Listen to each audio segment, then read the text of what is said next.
Vietnam படகு விபத்தில் உயிரிழந்த இந்தியர் 15 பேரின் உடல்கள் தாயகம் கொண்டு வரப்பட்டிருக்கின்றன. இதுகுறித்து கூடுதல் விவரங்களோடு இணைக்கிறார் எமது செய்தியாளர் வசந்தன்.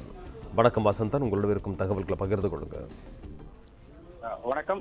தற்பொழுது வியட்நாம் படகு விபத்தில் பலியானவர்களின் உடல்கள் சென்னை விமான நிலையம் வந்தடைந்துள்ளது.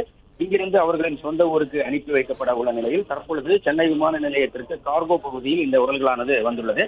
இங்கு சட்டமன்ற உறுப்பினர்கள் அவருக்கு அந்த உடலுக்கு அஞ்சலி செலுத்திய பிறகு இங்கிருந்து ஆம்புலன்ஸ் மூலமாக அவர்களின் சொந்த ஊர், அதாவது திருவண்ணாமலை மற்றும் வேலூர் ஆகிய 2 பகுதிகளுக்கும் செல்வதற்கான ஏற்பாடுகளை காவல்துறையினர் மேற்கொண்டு வருகின்றனர். இந்த மும்பை விமான நிலையத்திலிருந்து தற்பொழுது சென்னை விமான நிலையம் வந்தடைந்துள்ள 2 உடல்கள் தான் தற்பொழுது அனுப்பி வைக்கப்பட உள்ளது. அதனைத் தொடர்ந்து 11:40 மணிக்கு மேலும் 3 உடல்கள் இங்கு வரும் என அதிகாரிகள் தெரிவித்துள்ளனர். அதனைத் தொடர்ந்து அந்த உடல்களும் அவர்களின் சொந்த ஊருக்கு அனுப்பி வைக்கப்படும். தற்பொழுது வேலூர் மற்றும் திருவண்ணாமலை மாவட்டத்தை சார்ந்த படகு விபத்தில் உயிரிழந்தவர்களின் 2 உடல்களையும் சென்னை விமான நிலையத்தில் இருந்து அவர்களின் சொந்த ஊருக்கு அனுப்பி வைப்பதற்கான ஏற்பாடுகளை விமான நிலைய அதிகாரிகள் மற்றும் காவல்துறையினர் மேற்கொண்டு வருகின்றனர். பிளே ஸ்டோர் மற்றும் ஆப் ஸ்டோரில் இருந்து பாலிமர் செயலியை QR கோடு மூலம் பதிவிறக்கம் செய்யுங்கள். செய்திகளை உடனுக்குடன் பெறுங்கள்.